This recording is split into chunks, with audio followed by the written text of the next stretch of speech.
Welcome, everyone. I just wanted to give you a few notes before we get started. It's 1:30, so we want to get started on time. Welcome to the first presentation of the MFP Spring and Summer Tuesday trainings. Please stay muted and keep your videos off to limit distractions and out of respect for the presenter. If you need a certificate of completion, please contact Stacy after the training is over. And Stacy will be sending out a survey to ask for future topics and also gauge how you felt the training went today. So please fill out that survey when it's sent out to you. And so without any other announcements, I'm going to introduce Bridget. She's from the North Dakota Housing Finance Agency, and she's going to present on the Opening Doors program. Bridget? Hi, good afternoon. My name is Bridget Mattern. I am the program administrator for Opening Doors within the Planning and Housing Development Division at the North Dakota Housing Finance Agency. I administer this program along with a few other programs, but with that, we will kind of get into it. So the Opening Doors program is a landlord risk mitigation fund that we've had going for a few years now.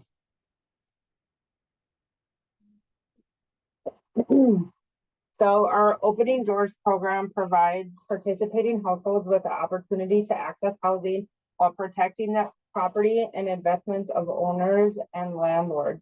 This allows us to create stable housing for our clients and also give some coverage to our landlords and property owners. So our program is essentially what I like to call it an insurance policy for our landowners and landlords and property owners.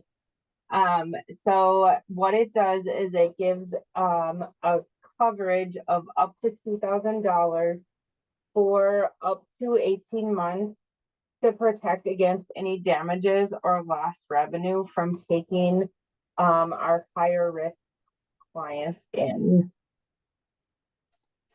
So our clients work with participating care coordination agencies, and then those agencies work with our clients to ensure that the landlords and property managers work together, and then the North Dakota Housing Finance Agency is the agency that funds this program.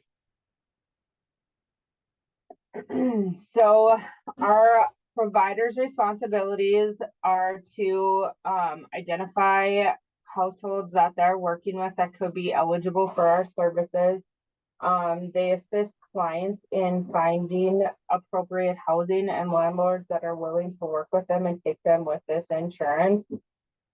They will work with those clients on goal setting, regular case management services, and things like that. They are to provide it. This slide actually says monthly, but it's up to what their program is, but they have to check in with the client and the landlord at least quarterly for our purposes, and then be that point of contact for the landlord if there's any concerns going on, if there's complaints, if there's late rent, what those issues are, so we can try and mitigate it before the client gets evicted. Client eligibility, so they have to meet all of these criteria. They have to be enrolled or eligible to enroll in Medicaid or Medicaid expansion.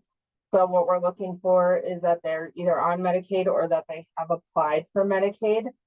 And then they have to have a barrier, whether it's intellectual, developmental, physical, or behavioral health condition, or a youth exiting the foster care system. So people that have a history of drug and alcohol addiction issues, some other behavioral health things that tend to be barriers, different things like that. And then if they have some sort of housing barriers, criminal background, they've been evicted before, they have poor credit or no credit, different things like that. But they also have to be willing to actively participate in supportive services with that care coordination agency. So what happens once the care coordination agency finds somebody that they think is a good fit for our program? They will submit an application to us. I review those applications to determine their eligibility, if they're eligible for the program or not. Once I determine that they're eligible, then I issue the agency a commitment of coverage. And so then that gives them 60 days to help find suitable housing for that client. Then they will work with a landlord to do a pre-lease inspection, sign the lease agreement. There's a few other documents that need to be signed and submitted. And once we gather all those things, then the provider submits all that information to me. I review it for completion, and then I issue the client, the coordinating provider, and the landlord a certificate of coverage for the life of the lease. And that can be anywhere from 12 to 18 months. Like I said before, the providers must make those quarterly in-home visits with the client, and then they submit those to me at the agency. And then we also ask that they make contact with the landlord and submit that as well. The contact with the landlord does not need to be in person though. That can be either via phone, email, or in person, whatever works easiest. So if you're an agency and you think that your clients would benefit from this program, we do have an application that you can fill out. And then you would also be required to do some initial training and sign program acknowledgement. And then once you have done that, you can start providing this service to those clients.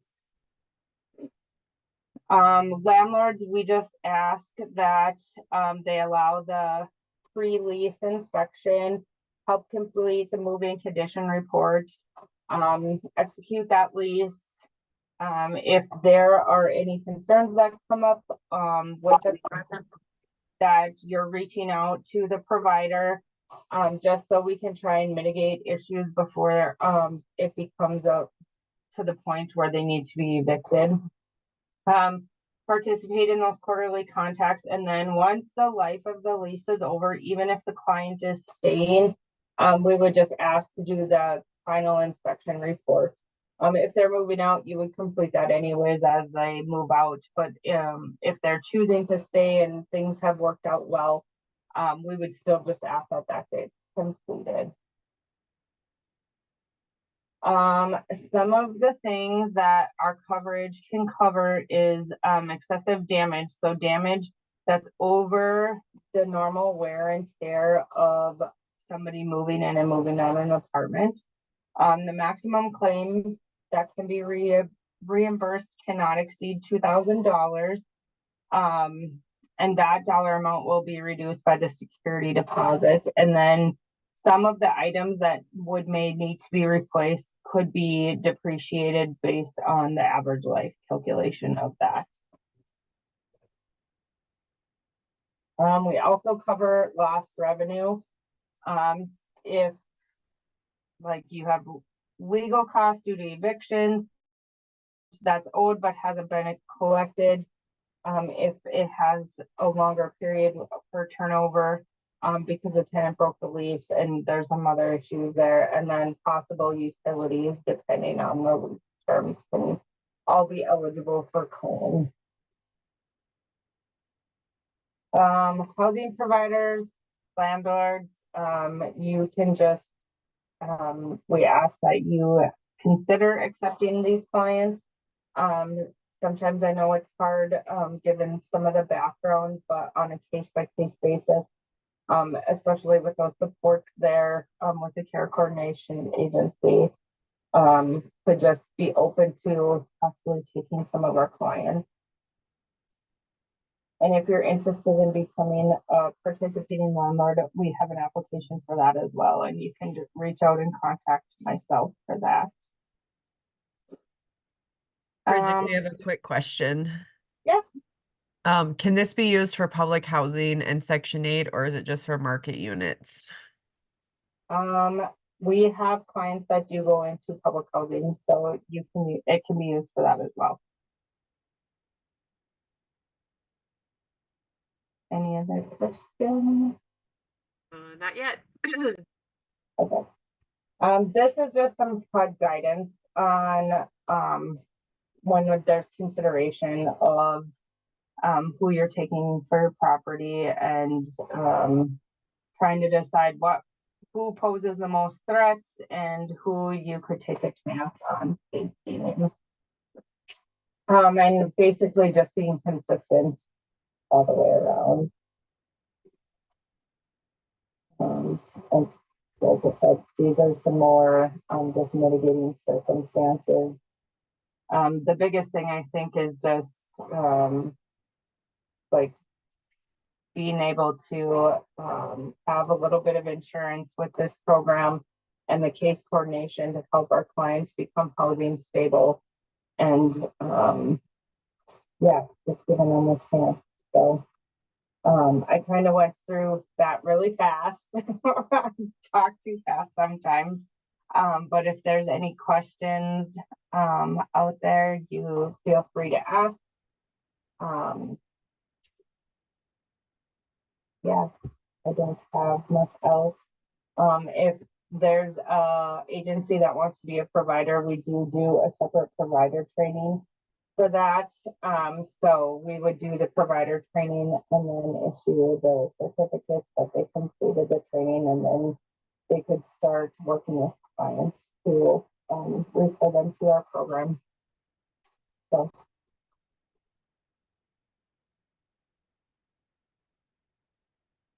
does anybody have any questions? Is there anything I can go back and touch on that I went over too fast? We've got a few questions for you. What happens if the tenant decides to stop services? If the tenant stops services, we would like the agency to continue to try to work with the client, but if the client won't work with them and they've already been housed, we would still honor that certificate of coverage if there would be a claim.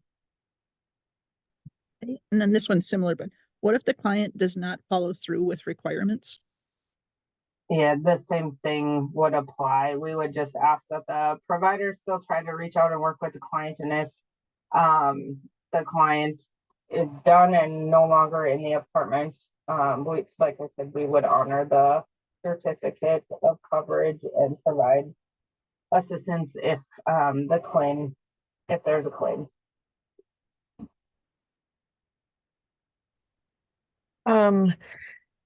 How does fair housing fall into this program? I'm not really sure how to answer that because we just supply coverage to the landlord. We don't like it's not like some of our grants that we require fair housing practices to be in place. I don't know if that really answers your question. I guess I'm not sure what else you're asking. How can I find out which agencies are providers in Grand Forks? You can just shoot me an email and then I can shoot you the most active agencies that we have. There's some in every region that have taken the training but haven't been active in a few years. But pretty much in every region we have somebody that's been super active. So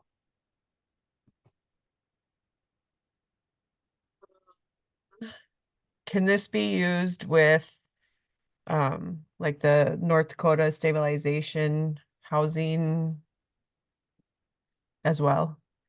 yep. Yeah, they can be on a voucher or anything else. Like if this helps get that person accepted in the housing, we'll do what we can to try and make sure that they're eligible.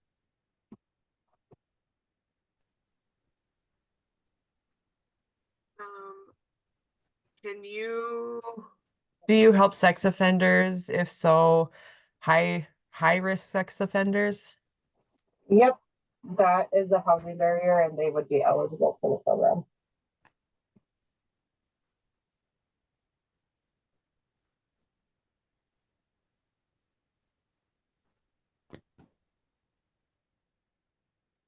Does the person with the disability have to be the head of household?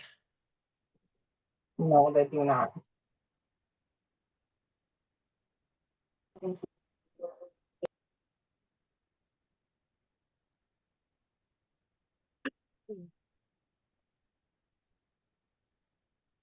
Do you have data on success rates or success stories that you can share?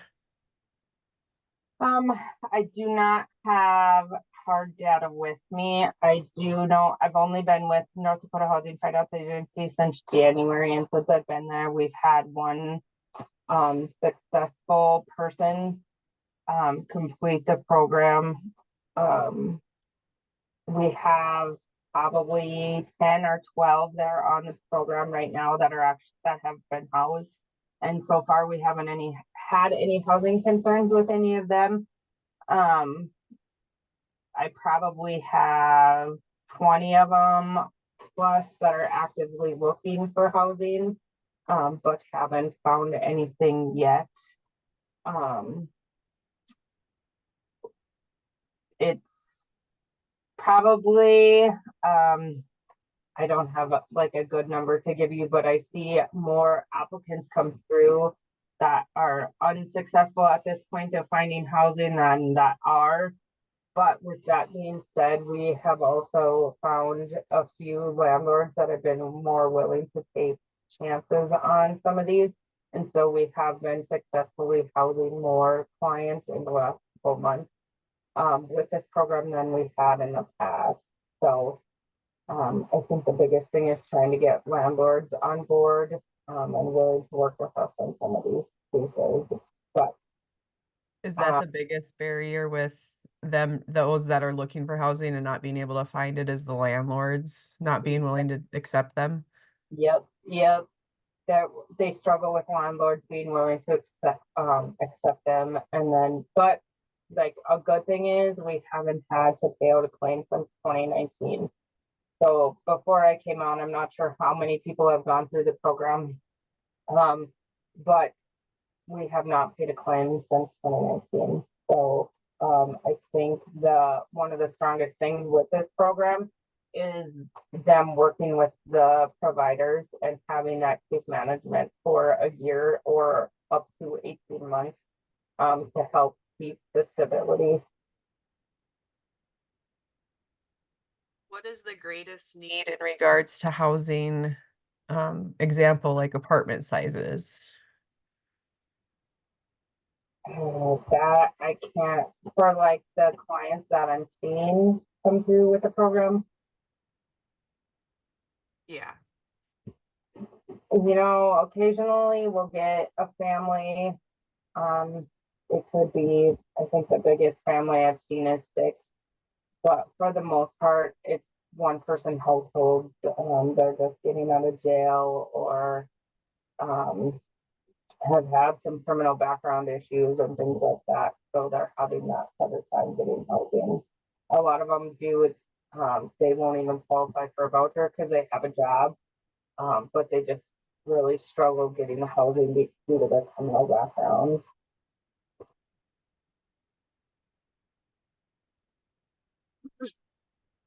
Can a landlord file an extension for payment if a tenant damages a unit after the 18 months? Not that I'm aware of, because the case management services end after 18 months or the end of the lease. So once they get to that point, the coverage would end. Does this program help with utilities? It can possibly, depending on the lease.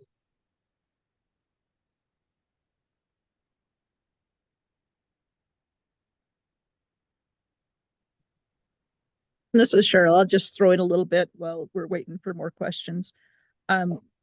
Money Follows a Person has participated in this program since the very beginning. And it is extremely easy for landlords. It's like a one-page document. For service providers, you do like an hour training. And then when you're doing your check-ins with the tenant, it is one page, and I think it's like 3 questions. I checked in with, Yeah. person A. There was no concerns, and you submit it. So it's an extremely easy program that was developed to make it as easy as possible to work with. And I really appreciate that because we've had tenants that we work with who've used the program. Yeah, yeah, there's very little paperwork on both sides, the provider side and on the landlord side. And the forms that do need to be filled out are very simple to fill out. Nothing super burdensome to anybody like that. So the biggest thing I think with the program is just the communication between the two to make sure that we can keep that client housed. So I don't know if maybe you cut out a little bit, but the question with the utilities, they were wondering, because you said it depends on something, and they must not have heard the what part. it depends on the lease, how the The lease lease. is written. Okay. Okay. Yep.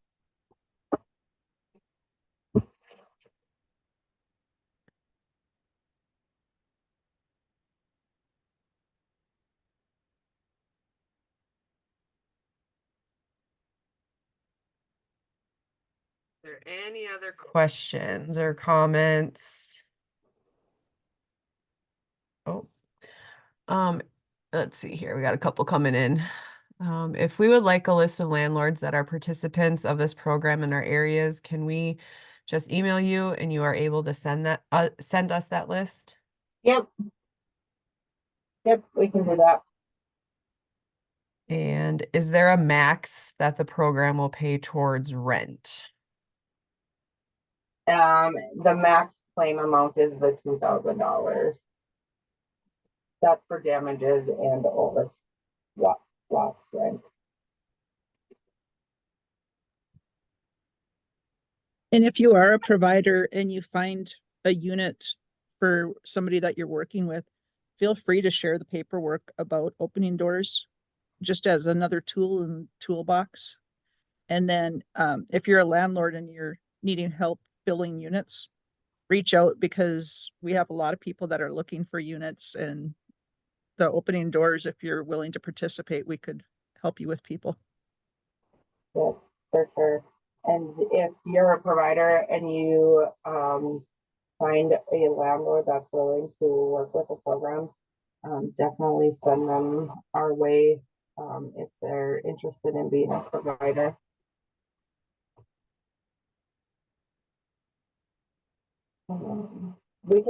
I can talk lightly about the Medicaid requirement because I know some people asked about that if they're not on Medicaid.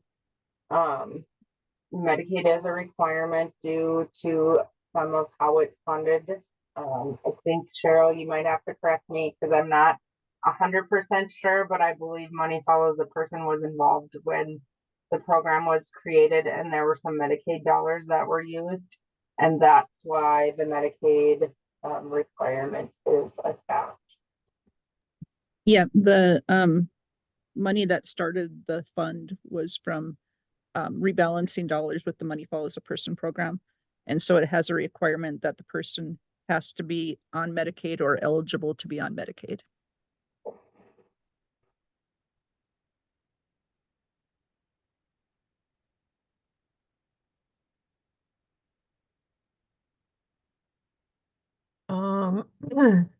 What area has the greatest need?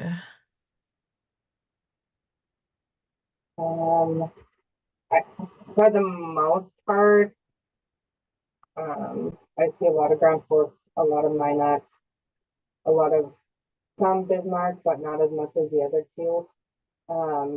I have not seen a lot in Cass, but Cass has their own landlord risk mitigation fund.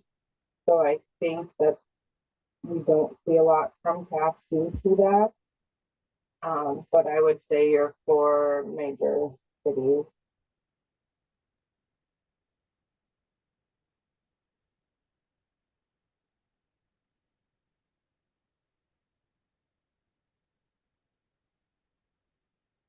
Bridget, I don't know. Somebody mentioned your email it didn't go through from the one that's on your slide. So I typed in the one that I was using. Yeah, I typed in the wrong one, sorry. The BA Mattern at nd.gov. Yes, yes.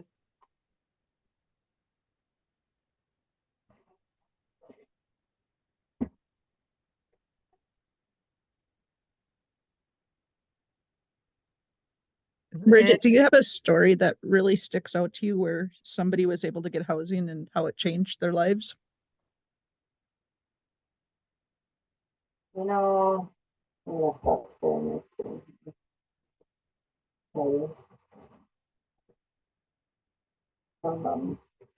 I have not been with the program that long, just since January.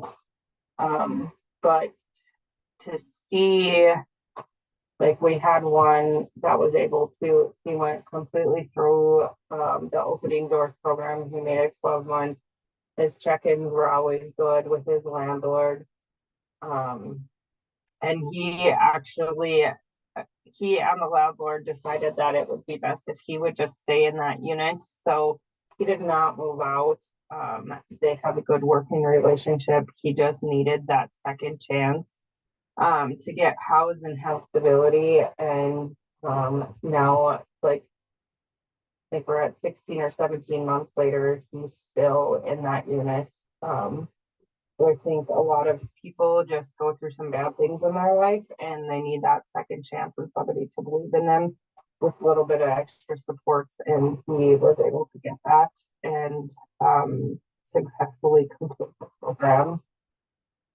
So, and I know there's tons more of those clients out there, and with the supports of the provider agencies and things like that, this program can make a big impact and hopefully get them through. So if they ever have to move again or whatever, they're able to move successfully without having to use the program again.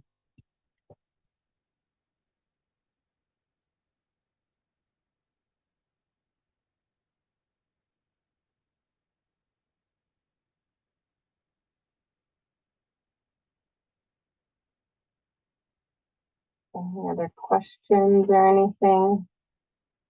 Comments?